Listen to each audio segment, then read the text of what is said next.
विधानसभा विरोधी पक्षनेतेपदासाठी मवियाची बैठक पार पडली आणि उद्धव ठाकरे थोड्याच वेळात विधानसभा अध्यक्षांना भेटून विरोधी पक्षनेतेपदासाठी पत्र देणार आहेत। विधानसभेच्या विरोधी पक्षनेतेपदासाठी ठाकरेंचे आमदार भास्कर जाधवांचं नाव जवळपास निश्चित झालंय। दरम्यान विधानसभा विरोधी पक्षनेतेपद अडीच वर्ष मिळावं अशी मागणी शरद पवारांच्या राष्ट्रवादीने केल्यामुळे नवा पेच निर्माण झालाय। हा तिढा सुटला की कायम आहे हे पाहणं देखील औत्सुक्याचं असणार आहे। आणि अधिक माहिती घेऊया, आमचे प्रतिनिधी वेदांत नेप सध्या आपल्या सोबत आहेत। वेदांत, काही वेळातच उद्धव ठाकरे याबाबतचं पत्र देणार असल्याचं कळतंय, काय नेमके अपडेट्स आहेत याबाबत?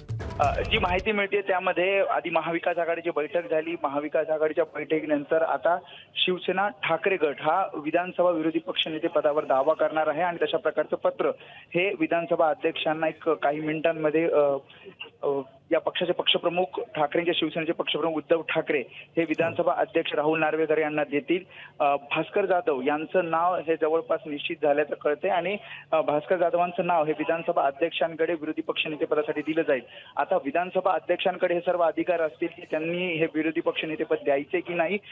यामध्ये जर विधानसभा विरोधी पक्षनेतेपद ठाकरेंची शिवसेना घेत असेल तर विधान परिषद विरोधी पक्षनेतेपद यावर काँग्रेस दावा करणार असल्याचं कळतंय। मात्र यामध्ये नावं कधी जाहीर केली जातात हे आता स्पष्ट झालेलं नाहीये। अमोल, निश्चित धन्यवाद वेदांत या सविस्तर माहिती।